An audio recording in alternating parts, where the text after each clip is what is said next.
माझ्यासोबत जिंदल साहेब आहेत आपण वैभवकडे जाऊया, गणेशजी भाऊ. जे आहेत आणि कोकण प्रांताचे विश्व हिंदू परिषदेचे प्रमुखही होते, अध्यक्ष होते.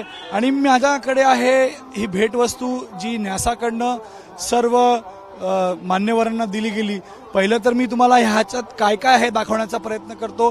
ही पहिला बॅग आहे ज्यामध्ये 2 प्रसाद आहेत, 2 प्रसादाचे बॉक्स आहेत आणि यावरती संपूर्ण राम मंदिर तीर्थक्षेत्र कसं असेल भविष्यात याचा फोटो आहे. हे 2 बॉक्सेस प्रसादाचे झाले. त्यानंतर इथं हा दुसरा बॉक्स झाला. या बॅगमध्ये 2 बॅग्समध्ये साहित्य आहे. एक साहित्य विश्व हिंदू परिषदेचे आंतरराष्ट्रीय प्रमुख अशोक सिंघल ज्यांच्या प्रयत्नानं आजचा दिवस सगळ्यांना पाहायला मिळाला म्हणून त्यांच्यावर आधारित हे पुस्तक आपण इथं पाहतोय, त्यांच्यावरचा लेख आपण पाहतोय. आणि त्यानंतर इतर साहित्य आहेत. जिंदल साहब, साहित्य है ये राम नामचे दुपट्टे है, प्रत्येक श्रद्धालूला दिले है. हाँ, राम नाम ये कैलेंडर साहित्य आहेत.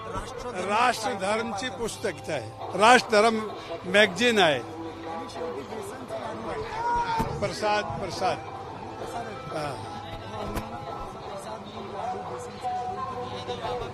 कसं वाटलं तुम्हाला प्रसन्नता वाटले. प्रसन्नता वाटले.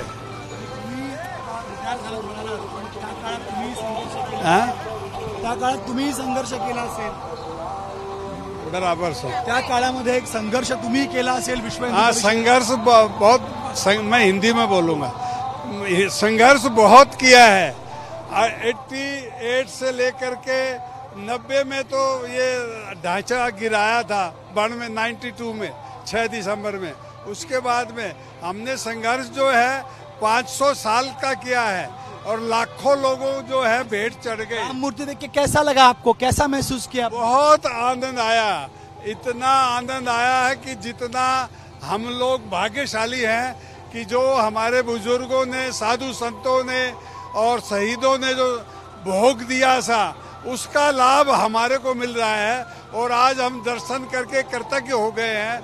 इतनी सुंदर मूर्ति और इतना सुंदर श्रृंगार, इतना सुंदर मंदिर बना है कि उसकी हम कल्पना नहीं कर सकते. और माननीय अनेक यांचे धार्मिक साहित्य आहे, अनेक साधू संत महंतांवर आधारित साहित्य या बॅगमध्ये आहेत, प्रसाद आहे आणि सर्व मान्यवरांना ही भेटवस्तू दिली गेली आहे. धन्यवाद. एबीपी माझा, उघडा डोळे बघा नीट.